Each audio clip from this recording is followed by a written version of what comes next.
नई दिल्ली में 14 से 15 दिसंबर 2024 को आयोजित अराइज वार्षिक स्कूल शिक्षा सम्मेलन 2024 ने भारत में K-12 शिक्षा के भविष्य पर गंभीर और प्रभावशाली चर्चा की। यह सम्मेलन federation of Indian chambers of commerce and industry FICCI के साथ साझेदारी में आयोजित किया गया। इस सम्मेलन में भारत सरकार के माननीय शिक्षा मंत्री धर्मेंद्र प्रधान, एराइज के अध्यक्ष प्रभात जैन, एराइज के महानिदेशक और CEO विनेश मेनन, एराइज के पूर्व अध्यक्ष शिशिर जयपुरिया, प्रवीण राजू, स्कूल शिक्षा और साक्षरता विभाग के सचिव संजय कुमार, फिक्की के अध्यक्ष हर्षवर्धन अग्रवाल, डॉक्टर ज्योत्सना सूरी, फिक्की की पूर्व अध्यक्ष सहित कई गणमान्य व्यक्ति उपस्थित रहे। शिक्षा मंत्री धर्मेंद्र प्रधान ने स्कूली शिक्षा की गुणवत्ता को बढ़ाने में एराइज के प्रयासों की सराहना की। उन्होंने एक संतुलित समाज को बढ़ावा देने के महत्व पर जोर दिया, जहां व्यक्ति अपनी क्षमताओं का उपयोग न केवल अपने लिए बल्कि समाज के लिए भी अवसर पैदा करने में करे। सम्मेलन की थीम शिक्षण क्रांति, सीमाओं को तोड़ना, भविष्य का निर्माण करना के साथ आयोजित इस 2 दिवसीय कार्यक्रम में शिक्षा क्षेत्र की प्रमुख चुनौतियों और अवसरों पर चर्चा हुई। इसमें सरकारी अधिकारियों, शिक्षकों और उद्योग के नेताओं सहित 400 से अधिक हितधारकों ने भाग लिया। इस सम्मेलन ने स्कूलों में AI जैसी उभरती प्रौद्योगिकी को एकीकृत करने और छात्रों को बदलते वैश्विक परिदृश्य के लिए तैयार करने की आवश्यकता पर जोर दिया। व्यक्तिगत शिक्षा के महत्व को रेखांकित करते हुए यह बताया गया कि कैसे उन्नत कौशल छात्रों को भविष्य के लिए तैयार कर सकते हैं। एराइज के अध्यक्ष प्रभात जैन ने कहा, एराइज सम्मेलन 2024 ने शिक्षा के क्षेत्र में मौजूद प्रमुख चुनौतियों और अवसरों को संबोधित करने के लिए एक विविध समूह को एक मंच पर लाने का काम किया है। एराइज के महानिदेशक और CEO विनेश मेनन ने कहा, यह सम्मेलन भारत में K-12 शिक्षा के भविष्य को आकार देने में एक महत्वपूर्ण कदम साबित होगा। साथ ही हाल ही में शुरू किया गया एराइज प्रिंसिपल फोरम भी एक ऐतिहासिक मील का पत्थर है। सर, केंद्रीय विद्यालय की आपने बात की है और वहाँ पर बच्चों को एडमिशन भी नहीं मिल पाता है, क्या इसकी संख्या बढ़ाई जाएगी? अभी तो 85 नया केंद्रीय विद्यालय खुले हैं। देखो, एजुकेशन एक कॉन्करेंट लिस्ट की विषय है। स्कूल शिक्षा मूलतः राज्य सरकारों की दायित्व में है। भारत सरकार भी अपने अधिकारियों के लिए, कर्मचारियों के लिए सेंट्रल स्कूल की परिकल्पना की गई। उसमें भी अभी स्थानीय बच्चे भी पढ़ते हैं। 1200 स्कूल था, अभी उसमें से 85 नए स्कूल बने। केंद्रीय विद्यालय खुलने की एक कंटिन्यूस प्रोसेस है। सर, प्राइवेट स्कूलों की बात करें तो उसमें जो फीस है वो मनमाने ढंग से ली जाती है, कई बार बढ़ा दी जाती है। उसको लेकर केंद्र सरकार कोई नियम कानून बनाएगी? ये राज्यों के विषय है।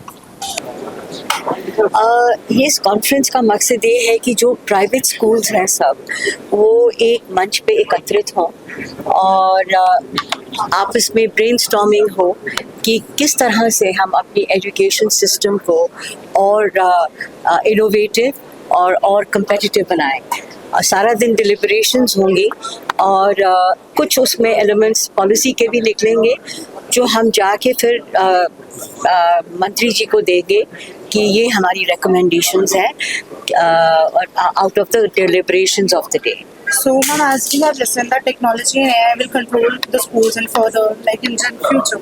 So, what do you think that it is right that technology can control schools, and is it possible that teachers will not be there, only AI will work? No, I don't think that is ever going to happen. And as I said in my address, that while AI is, we can't evade it, but we have to be completely cognizant of the fact that AI cannot control us. The machine cannot control the human mind, and the human mind has to always be able to control the machine. We need to take advantage of it. And therefore, if we are prepared and we are suitably educated, we will not allow that to happen. Having said that, the use of technology is very, very good because it saves a lot of time and it saves a lot of effort that has to be put in. But will AI ever replace teachers? Absolutely not. No, what I just said, that a great learning can even happen under a tree. You don't even need a school for that. What you need is a good educator, a good guru. And as I said that historically in our country we have the heritage that the Rajguru always was seated next to the emperor in the royal court. So we have to bring back that glory and stature in the profession of teaching, so that all young people like you are also, and the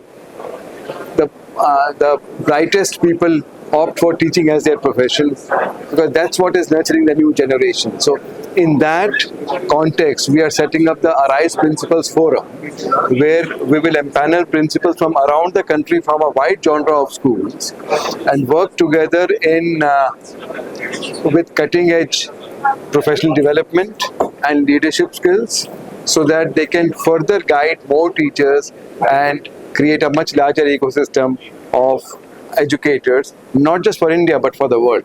Okay, so as we know, technology is has a positive side and a negative type both. So what do you want to say to the future generation about this? Technology is a tool. Technology helps us to do more, better, quicker. But there is a way to use technology. Along with becoming a good citizen for the country, we also have to become a good digital citizen for the world. And that also is an important aspect in all the schools of today, that how to teach or how to inculcate digital citizenry in the students of today to use it responsibly. Rise एक association है private schools का, और इन्होंने पिछले कई सालों से पिकी के साथ में काफ़ी काम किया है।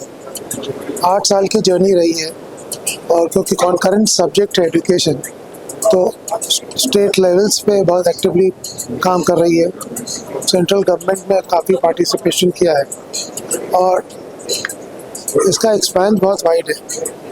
19 स्टेट्स में हमारे स्टेट चेयर्स हैं, और पॉलिसी से रिलेटेड काफ़ी इश्यूज़ पे हम लोग चर्चा स्टेट गवर्नमेंट से भी करते हैं, सेंट्रल गवर्नमेंट से भी करते हैं। न्यू एजुकेशन पॉलिसी जब बनी थी तो उसमें भी हम लोगों ने कई सुझाव दिए थे, जो काफ़ी कुछ उसमें इंक्लूड भी किए गए हैं न्यू एजुकेशन पॉलिसी में। और जो बेस्ट प्रैक्टिसेस हैं एजुकेशन में, जिससे कि पेडागॉजी में इम्प्रूवमेंट हो सकता है, करिकुलम में इम्प्रूवमेंट हो सकता है, और बच्चे को लास्ट माइल तक कैसे इम्प्रूवमेंट हो और कैसे उनकी पढ़ाई बेटर और बेहतर हो सके, उसमें हम लोग काफ़ी प्रयास कर रहे हैं।